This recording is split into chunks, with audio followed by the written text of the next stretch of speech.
ಆ ದಿನ ಕರಾವಳಿಯ ಕರಾಳ ರಾತ್ರಿ. ಆ ಹೆಂಗಸು ಯಾರಾಗಿರ್ಬೋದು? ಈ ಕತೆ ಎಲ್ಲಿಂದ ಪ್ರಾರಂಭವಾಯಿತು? ಬನ್ನಿ ನೋಡೋಣ.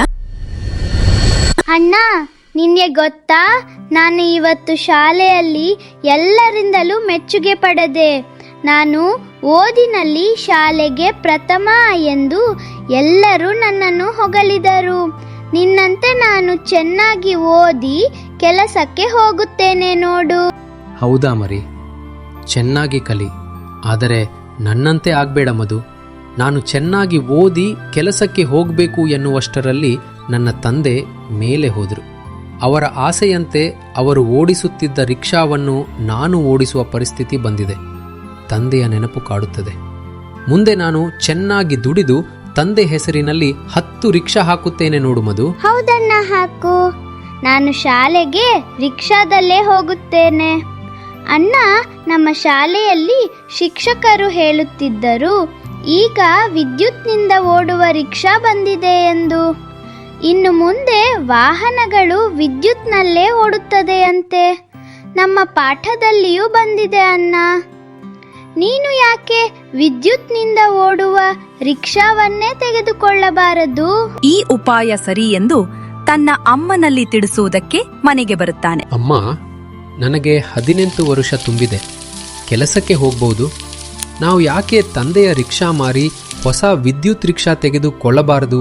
ನೋಡು ಭುವನ್, ನಿನ್ನ ತಂದೆ ತೀರಿ ಹೋದ ಮೇಲೆ ನಾವು ಯಾವ ಪರಿಸ್ಥಿತಿಗೆ ಬಂದಿದ್ದೇವೆ ಎಂದು ನಿನಗೆ ಹೊಸದಾಗಿ ಹೇಳಬೇಕೆಂದಿಲ್ವಲ್ಲ. ಅವರಂತೂ ಅರ್ಧ ಹಾದಿಯಲ್ಲಿ ಕೈ ಕೊಟ್ಟು ಹೋದ್ರು. ನನಗೆ ತಿಳಿದಿದೆ ನೀನು ಕಲಿತವ. ಬೇರೆ ಊರಿಗೆ ಹೋಗಿ ಕೆಲಸ ಮಾಡಬೇಕೆನ್ನುವ ಹಾಗೆ ಆಸೆಯನ್ನು ಕಟ್ಟಿದ್ದೆ. ಆದರೆ ಅದೆಲ್ಲ ಇನ್ನು ಆಗುವ ಕೆಲಸವೇ ಹೇಳು ಮಗು. ನಿನ್ನನ್ನು ದೂರ ಎಲ್ಲಿಗೂ ಕಳಿಸಲಾರೆ. ಇರುವ ತಂದೆಯ ರಿಕ್ಷಾವನ್ನೇ ಓಡಿಸಿ ಇಲ್ಲೇ ಇರು. ನಾನು ಹೇಳುವುದು ಯಾಕೆ ಅರ್ಥವಾಗುವುದಿಲ್ಲಮ್ಮ? ಇಲ್ಲೇ ಇರುತ್ತೇನೆ, ರಿಕ್ಷಾವನ್ನೇ ಓಡಿಸುತ್ತೇನೆ. ಆದರೆ ವಿದ್ಯುತ್ ರಿಕ್ಷಾ ಬಂದಿದೆ, ಅದನ್ನು ಹೊಸದಾಗಿ ತೆಗೆದುಕೊಳ್ಳುವ ಅಮ್ಮ. ಸರಿ, ತೆಗೆದುಕೋ. ಆದ್ರೆ ಈಗ ಅಲ್ಲ. ಈ ರಿಕ್ಷಾದಲ್ಲಿ ಚೆನ್ನಾಗಿ ದುಡಿದು ಅನಂತರ ತೆಗೆದುಕೋ. ಈಗ ತೆಗೆದುಕೊಳ್ಳುವುದಕ್ಕೆ ಹೋದ್ರೆ ಇಲ್ಲಿ ಜೀವನ ಸಾಗಿಸುವುದಕ್ಕೆ ಏನು ಮಾಡ್ತಿ? ಗೊಂದಲದ ಪರಿಸ್ಥಿತಿಯಲ್ಲಿ ಸಿಕ್ಕಿ ಹಾಕಿಕೊಂಡಿದ್ದ ಭುವನನಿಗೆ ಇದ್ದದ್ದು ಒಬ್ಬನೇ ಒಬ್ಬ ಪ್ರಾಣ ಸ್ನೇಹಿತ. ಭುವನ್ ಇವತ್ತು ರಾತ್ರಿ ನನ್ನ ಒಬ್ಬ ಗೆಳೆಯನ ಮನೆಯಲ್ಲಿ ಪಾರ್ಟಿ ಇಟ್ಟುಕೊಂಡಿದ್ದಾನೆ. ಹೇಗೂ 10 ದಿನದಲ್ಲಿ ಮದುವೆ ಆಗ್ತಾನೆ. ಮುಂದೆ ಸಿಗುತ್ತೋ ಇಲ್ಲೋ, ಸಿಕ್ಕಿದ್ದನ್ನು ಬಿಡಬಾರದು. ಎಷ್ಟು ಬೇಕಾದರೂ ಕುಡಿಬಹುದು. ಒಟ್ಟಿ ಹೋಗೋಣ, ಏನಂತೀಯ? ಸರಿ, ನಾನು ಬರುತ್ತೇನೆ. ನನ್ನ ತಲೆಯು ಹಾಳಾಗಿ ಹೋಗಿದೆ. ಸ್ವಲ್ಪ ನೆಮ್ಮದಿಯಾದರೂ ಸಿಗಬಹುದು. ರಾತ್ರಿಯಾಗುತ್ತಿದ್ದಂತೆಯೇ ಭುವನ್ ಹಾಗೂ ಆತನ ಮಿತ್ರ ತನ್ನ ತಂದೆಯ ರಿಕ್ಷಾದಲ್ಲಿ ಪಾರ್ಟಿ ಮಾಡುವುದಕ್ಕಾಗಿ ಗೆಳೆಯನ ಮನೆಗೆ ಹೋಗುತ್ತಾರೆ. ಗೆಳೆಯರೆ, ನೀವು ಬಂದದ್ದು ಒಳ್ಳೆಯದಾಯಿತು. ನಿಮ್ಮಿಂದಾಗಿ ಸಮಯ ಹೋದದ್ದೇ ಗೊತ್ತಾಗಲಿಲ್ಲ. ಹೌದು ಹೌದು, ಅಲ್ಲೊಬ್ಬ ಬಿದ್ದುಕೊಂಡಿದ್ದಾನೆ. ಸರಿ ಸ್ನೇಹಿತರೆ, ಪಾರ್ಟಿಗಾಗಿ ಧನ್ಯವಾದ. ನನಗೊಂದು ಬಾಡಿಗೆ ಬಂದಿದೆ, ನಾನು ಹೊರಡಬೇಕು. ಏನು ಬಾಡಿಗೆ? ಭುವನ್, ಗಂಟೆ ನೋಡು, ರಾತ್ರಿ 11 ಆಗ್ತಾ ಬಂತು. ಇಷ್ಟು ಹೊತ್ತಿಗೆ ಬಾಡಿಗೆಗೆ ಯಾರದು? ಪರಿಚಯದವರೇ. ಆಸ್ಪತ್ರೆಗೆ ಹೋಗುವುದಕ್ಕಾಗಿರಬೇಕು. ನಾನು ಬರುತ್ತೇನೆ. ಸರಿ, ನೀನಿನ್ನು ಜಾಗ್ರತೆ. ನಾನು ನಾಳೆ ಬೆಳಗ್ಗೆ ಬರ್ತೇನೆ. ಹೋಗುವ ದಾರಿ ಸ್ವಲ್ಪ ಸರಿಯಿಲ್ಲ. ಹಿಂತಿರುಗಿ ಮನೆಗೆ ಹೋಗುವಾಗ ಸ್ವಲ್ಪ ಎಚ್ಚರವಾಗಿ ಹೋಗು. ನನ್ನ ಚಿಂತೆ ಬೇಡ ನಿಮಗೆ. ಮಧ್ಯರಾತ್ರಿ ನಾನೇನು ಹೋಗುವುದು ಹೊಸತಲ್ಲ, ಅಭ್ಯಾಸವಾಗಿದೆ. ಹಾಗೆ ಯಾರಾದರೂ ಸಿಕ್ಕರೆ ಅವರೊಂದಿಗೆ ಚಹಾ ಕುಡಿದು ಮನೆಗೆ ಕರೆದುಕೊಂಡು ಹೋಗುವೆ. ಅಲ್ಲಿಂದ ಹೊರಟ ಭುವನ್ ನೇರ ಆಸ್ಪತ್ರೆಗೆ ತೆರಳಿ ಬಾಡಿಗೆ ಪಡೆಯುವಷ್ಟರಲ್ಲಿ ರಾತ್ರಿ ಗಂಟೆ 11:30 ಆಗಿತ್ತು. ಇನ್ನು ಅಡ್ಡದಾರಿಯಲ್ಲಿ ಹೋದರೆ ಮನೆಗೆ ಬೇಗ ತಲುಪಬಹುದು ಎನ್ನುವ ಆಲೋಚನೆಯೊಂದಿಗೆ ಅಡ್ಡದಾರಿಯಲ್ಲಿ ಸಾಗುತ್ತಾನೆ. ದಾರಿ ಕಾಣದ ರಾತ್ರಿ ಧೈರ್ಯ ಕೆಡದೆ ಮುಂದೆ ಬಂದ ಭುವನ್ ಕಂಡದ್ದು ಒಬ್ಬಳು ಸ್ತ್ರೀಯನ್ನ. ರಾತ್ರಿ ಯಾರಿಗೂ ರಿಕ್ಷಾ ನಿಲ್ಲಿಸಬಾರದು ಎನ್ನುವ ಆಲೋಚನೆ ತಲೆಗೆ ಬಂದದ್ದೇ ತಡ. ಒಮ್ಮೆಲೆ ತನ್ನ ರಿಕ್ಷಾ ನಿಂತು ಬಿಟ್ಟಿತು. ತುಂಬ ಹೊತ್ತಿನಿಂದ ಯಾರಾದರೂ ಬರುತ್ತಾರೋ ಎನ್ನುವ ಹಾಗೆ ಕಾಯುತ್ತಾ ಕುಳಿತಿದ್ದೆವಳು ನಾನು. ಸದ್ಯ ಕೊನೆಗಾದರೂ ನೀನು ಬಂದೆ.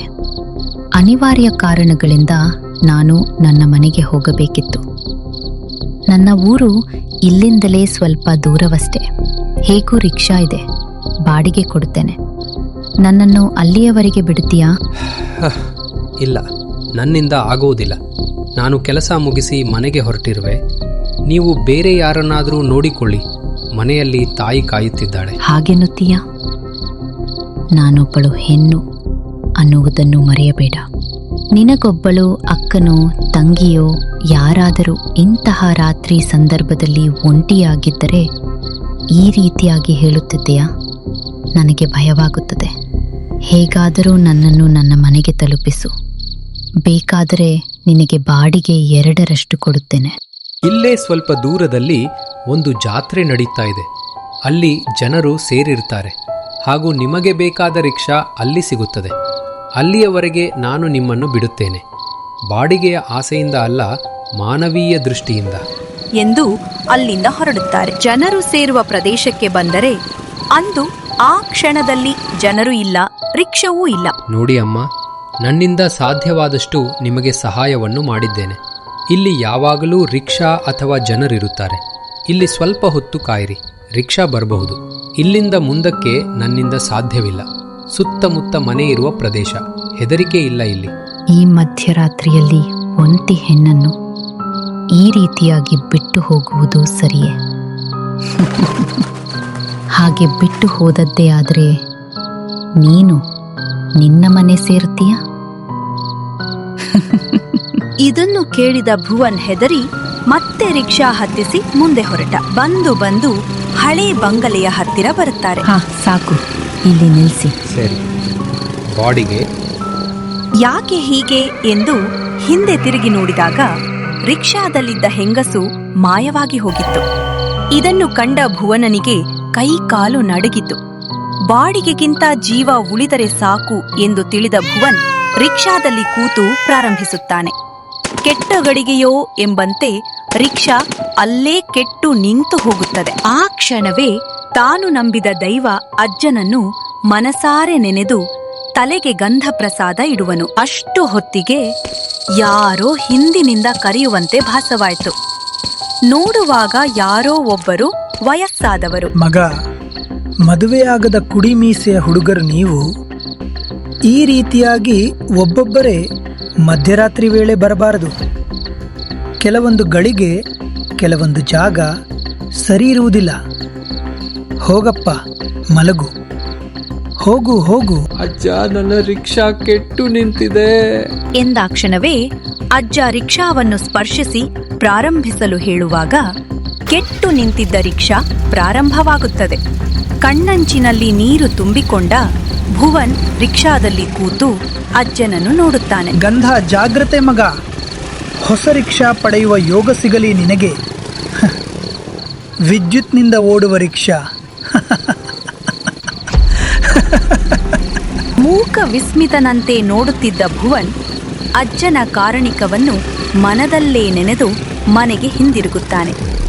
ಇದೇ ಅಲ್ಲವೇ ಭಕ್ತಿ, ಇದೇ ಅಲ್ಲವೇ ನಂಬಿಕೆ. ದೈವ ಮನೋರಂಜನೆಯಲ್ಲ, ಅದೊಂದು ಶಕ್ತಿ, ಭಕ್ತಿ, ಆರಾಧನೆ. ಋಣಾತ್ಮಕ ಶಕ್ತಿಯ ನೆರಳಲ್ಲೇ ಧನಾತ್ಮಕ ಶಕ್ತಿಯ ಬೆಳಕು ಹೊಮ್ಮುತ್ತದೆ ಅಲ್ಲವೇ? ನೀವೇ ಯೋಚಿಸಿ ನೋಡಿ.